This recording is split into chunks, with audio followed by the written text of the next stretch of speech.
My name is Elizabeth. I am 6 years old, and though I cannot see the world like you do, I can feel it deeply, beautifully, and in ways only God can make possible. My story is one of loss, love, and God's amazing grace. It's a story that proves that even when you walk through the darkest valley, as Psalm 23:4 says, I will fear no evil, for you are with me. Your rod and your staff, they comfort me. I was born in a small village in Africa to parents who loved me deeply. My mother's touch was soft and warm, and my father's voice was strong and reassuring. But I never saw their faces. I was born blind. My mother used to tell me that God had a special plan for me.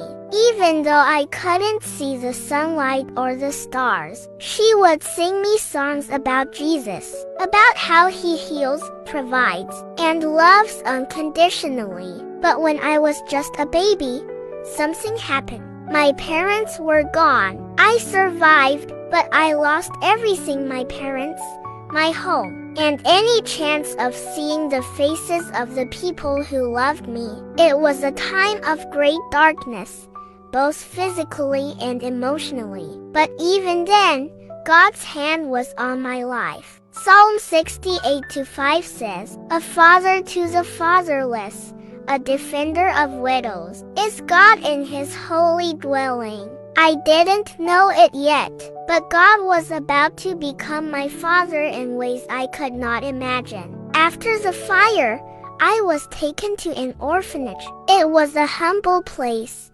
but the people there were kind. They told me stories about Jesus and his love for children like me. I began to feel a spark of hope, a light that shone even though I couldn't see it with my eyes. One day, a woman named Mama Grace visited the orphanage. She was an evangelist, traveling from village to village, spreading the good news of Jesus Christ. When she spoke, it was as if her words reached deep into my heart. She said, The Spirit of the Lord is on me, because he has anointed me to proclaim good news to the poor. He has sent me to proclaim freedom for the prisoners and recovery of sight for the blind. Luke 4:18. I felt like she was speaking directly to me. Mama Grace took a special interest in me. She taught me how to pray, how to listen to God's voice, and how to trust him with my whole heart. She told me that my blindness was not a curse, but a gift that God could use to show his glory. For we live by faith, not by sight. 2 Corinthians 5:7.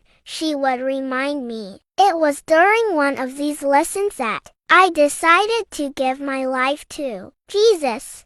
I was only 4 years old, but I knew in my heart that I wanted to serve him. From that day on, my life began to change. At the orphanage, I was given a dog named Jack. Jack was no ordinary dog. He was a gift from God.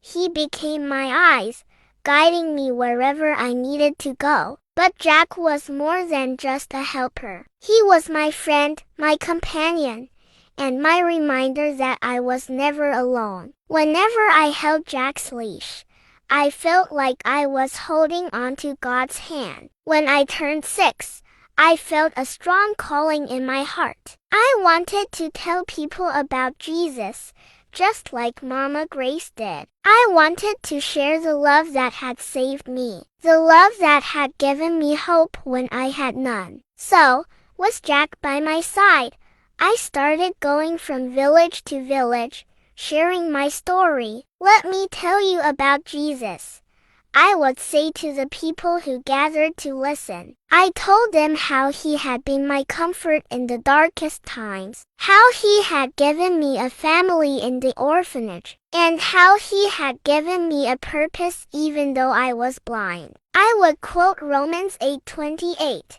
And we know that in all things, God works for the good of those who love him, who have been called according to his purpose. I told them that even though I couldn't see, I could feel God's love in every step I took, in every breeze that touched my face, and in every wag of Jack's tail. One day, I visited a village where people were struggling with drought and hunger. I stood before them, holding Jack's leash tightly, and said, God sees your pain. He sees your tears, and He loves you.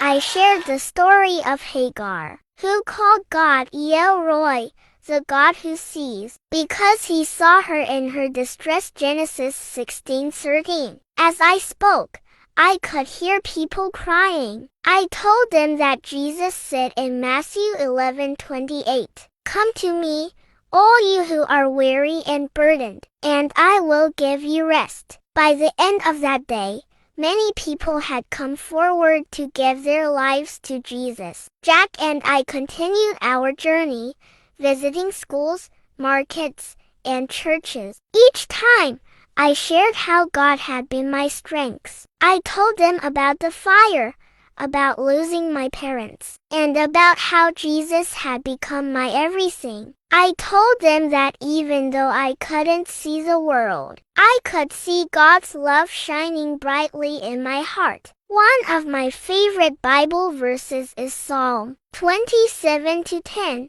Though my father and mother forsake me, the Lord will receive me. I told people that this verse had become my life's testimony. Now, as I stand here before you, I want to leave you with this message. No matter what you're going through, no matter how dark your situation may seem, God is with you. He loves you, and He has a purpose for your life. And if He can use a little blind girl like me to share His word, He can use you too. All you have to do is trust Him. Proverbs 3:5-6 says, Trust in the Lord with all your heart and lean not on your own understanding. In all your ways submit to Him, and He will make your path straight. Thank you for listening to my story. Jack and I will continue to go wherever God leads us, sharing His love and His word. Because even though I cannot see, I know that God is guiding every step I take. May God bless you all. Please like, share, and subscribe to support us. Remain blessed.